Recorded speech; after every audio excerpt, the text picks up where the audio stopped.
देखिए, बिहार में third phase की शिक्षक बहाली को देखते हुए रिजल्ट नहीं जारी हो रहा है। शिक्षक अभ्यर्थियों में आक्रोश है। शिक्षक अभ्यर्थी और सवाल पूछ रहे हैं कि आखिरकार क्यों रिजल्ट में इतनी देरी हो रही है। इसके साथ ही छात्र नेताओं के द्वारा यह आरोप लगाया जा रहा है कि भारी धांधली हो रही है। फिलहाल हमारे साथ बात करने के लिए छात्र नेता सौरभ है, जुड़ेंगे, बात करेंगे। सौरभ जी, बहुत बहुत स्वागत है हमारे चैनल में। आपसे कुछ धन्यवाद अभिषेक जी। सवाल है हमारे। जिस तरीके से TRE 3 के रिजल्ट जारी नहीं हो रहे हैं, कई बार आपने मांग किया है कि जिस तरीके से TRE 3 का रिजल्ट जारी हो, आखिरकार क्यों रिजल्ट नहीं जारी हो रहा है, इसको लेकर लगातार आवाज बुलंद करते आए हैं अभ्यर्थियों की। आप ऐसे में कैसे देख रहे हैं जिस तरीके से रिजल्ट जारी नहीं हो रहा है, ऐसे में इतना देर क्यों हो रहा है सौरभ जी? अभिषेक जी, ये सवाल जो है ये TRE 1 और TRE 2 के रिजल्ट पर थोड़ा प्रकाश हम डालना चाहेंगे कि जब परीक्षा फल जब निकालने की बात हुई थी तो मुझे लगता है कि परीक्षा के 1-2 दिन के अंदर ही प्रोविजनल आंसर की जारी हो गया था। और मुझे लगता है कि 3 या 4 दिन के बाद उसका फाइनल आंसर की जारी करने की बात हुई थी और हो भी गया था। और 1 महीना के अंदर पूरे तरीके से पूरी प्रक्रिया TRE 1 हो या TRE 2 हो, दोनों जो है उसको कर दिया गया था। और सर्टिफिकेट के वेरिफिकेशन शिक्षा विभाग अपने स्तर से करने जा रही थी और BPSC ने रिजल्ट का प्रकाशन कर दिया था। तो हम लोग तो वही कह रहे थे कि उस समय में तो हड़बड़ी के नाम पर खेल हो रहा था कि भाई हड़बड़ी होगा। अरे भाई, हड़बड़ी है तो फिर इसका मतलब ये थोड़ी कहा गया है कि आप बड़े पैमाने में फर्जी बहाली कर दीजिए। आप बताइए ना भाई, अभी तो कई मामले चल रहे हैं फर्जीवाड़े के। सीटेट वाला मामला चल रहा है जिसमें 60% लोग जो है दूसरे प्रदेश के लोग, 80% लोग हैं जिनमें अभी 24,000 बहाली TRE 1 TRE 2 में फर्जी बहाली कई अखबारों ने अपनी सुर्खियों में छापा है। आज हम वो बात कर रहे हैं कि एक तो आप जल्दी कर रहे हैं, उसमें आप गलत तरीके से कर रहे हैं। दूसरा, ये बहुत लेट आप कर दिए। अरे भाई, एक चीज आप बताइए कि आप प्रोविजनल आंसर की उसमें भी आप कई गड़बड़ी दे रहे देख रहे हैं। कहीं 5-5 क्वेश्चन, कहीं 4-4 क्वेश्चन उसका आंसर की गलत आप उसका आंसर बता रहे हैं। तो फिर आज क्या बात है? हम लोग तो कह ही रहे हैं कि लोकसभा के चुनाव खत्म है, अभी तो विधानसभा के चुनाव होने वाले हैं।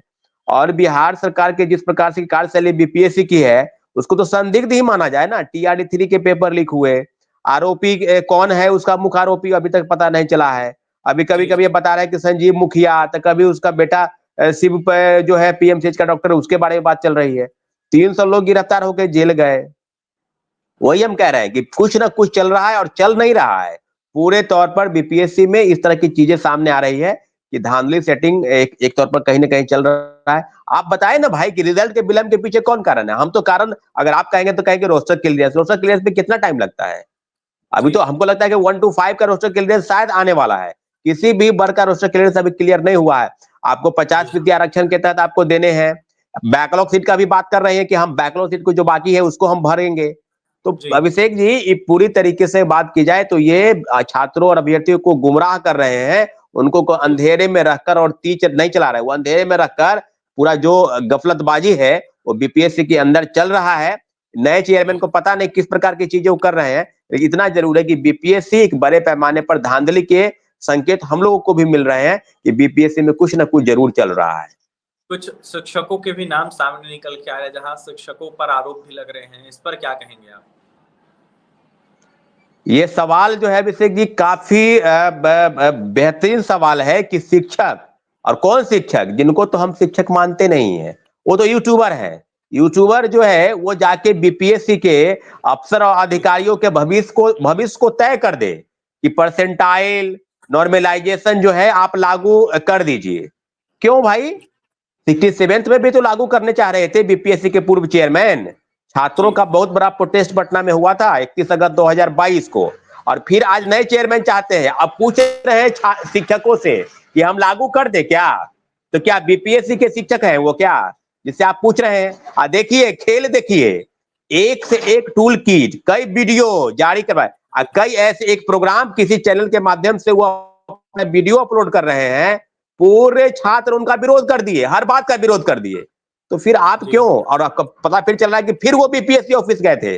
पहले तो सबके सामने गए थे तो पता चला कि अमुक अमुक टीचर 2 ही लोग हैं, उसमें एक गुरु घंटाल भी है जो सब गुरुए के गुरु है, मास्टरमाइंड है वो, और शिक्षक नहीं है वो तो यूट्यूबर है।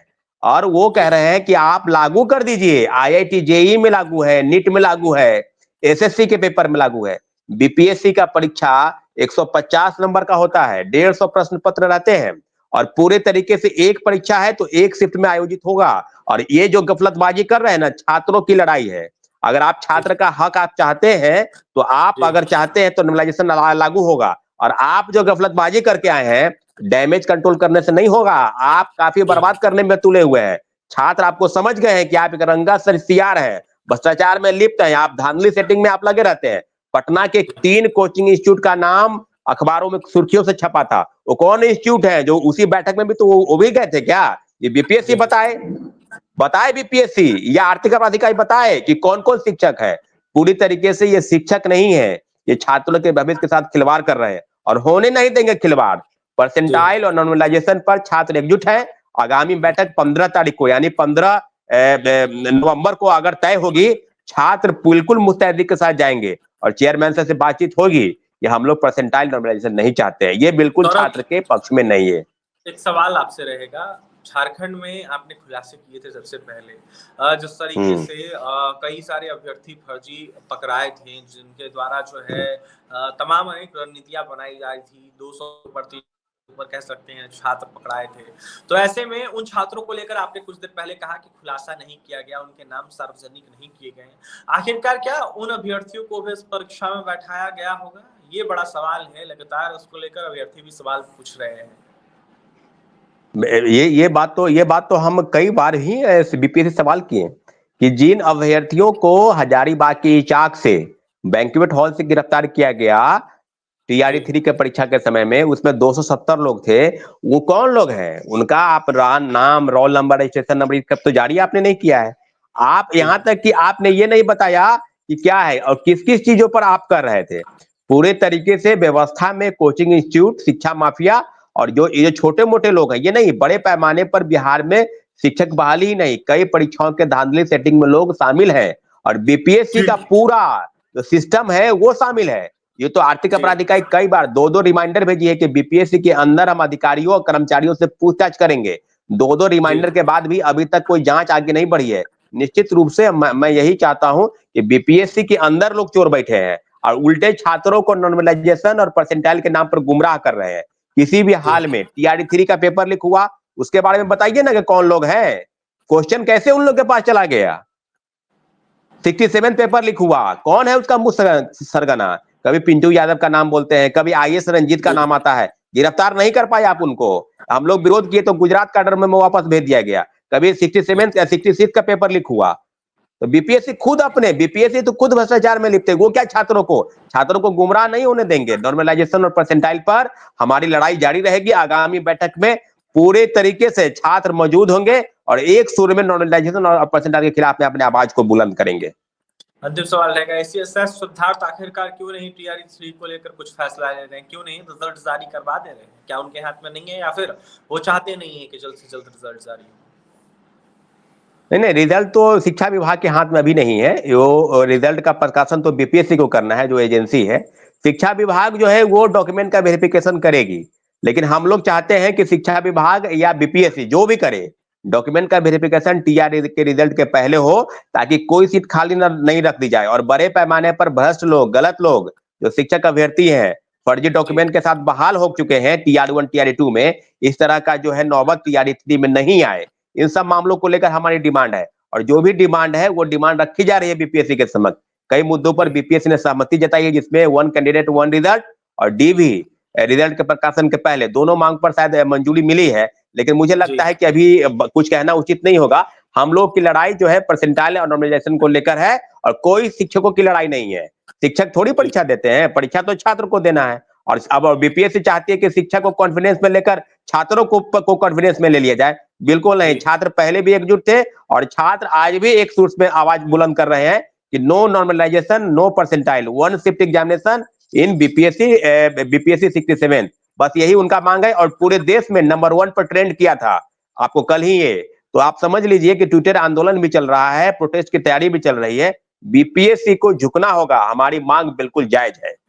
देखिए, हमारी मांग जायज है, बीपीएससी को झुकना होगा और मांगे पूरी करनी होगी। टीआरई 3 का मसला हो या फिर नॉर्मलाइजेशन का मसला हो, इसको देखते हुए अनेकों अपनी बातें रख रहे थे। छात्र नेता सौरभ वहीं क्या कुछ कर थे आपने सुना है। देखिए, टीआरई 3 को लेकर कई तरह के बड़े खुलासे कर रहे थे, साफ कर रहे थे कि आयोग के अंदर के अधिकारियों को देखते हुए क्यों नहीं पूछताछ का इजाजत दिया जा रहा है, क्यों नहीं सब कुछ स्पष्ट किया जा रहा है, क्यों नहीं वो झारखंड में छात्र जो पकड़ाए थे उनका नाम सार्वजनिक किया जा रहा है। ऐसे में कई तरह के बड़े सवाल जो है सौरभ ने उठाए हैं। वहीं धांधली को लेकर कई तरह के आरोप भी लगाए हैं। फिलहाल देखने वाली बात यह होगी विभाग हो या फिर सरकार उसको लेकर क्या कुछ करता है। आखिरकार आयोग में कौन ऐसा मास्टरमाइंड है जिसने पेपर लीक करवाया, ये बड़ा सवाल है। फिलहाल छात्र नेता सौरभ की आपने तमाम बातें सुनी है और तमाम खबरों के लिए बने रहे हमारे साथ। इस वीडियो में इतना ही। इस वीडियो को ज्यादा शेयर करें, हमारे चैनल को सब्सक्राइब करें, पेज को लाइक करें। बहुत बहुत धन्यवाद।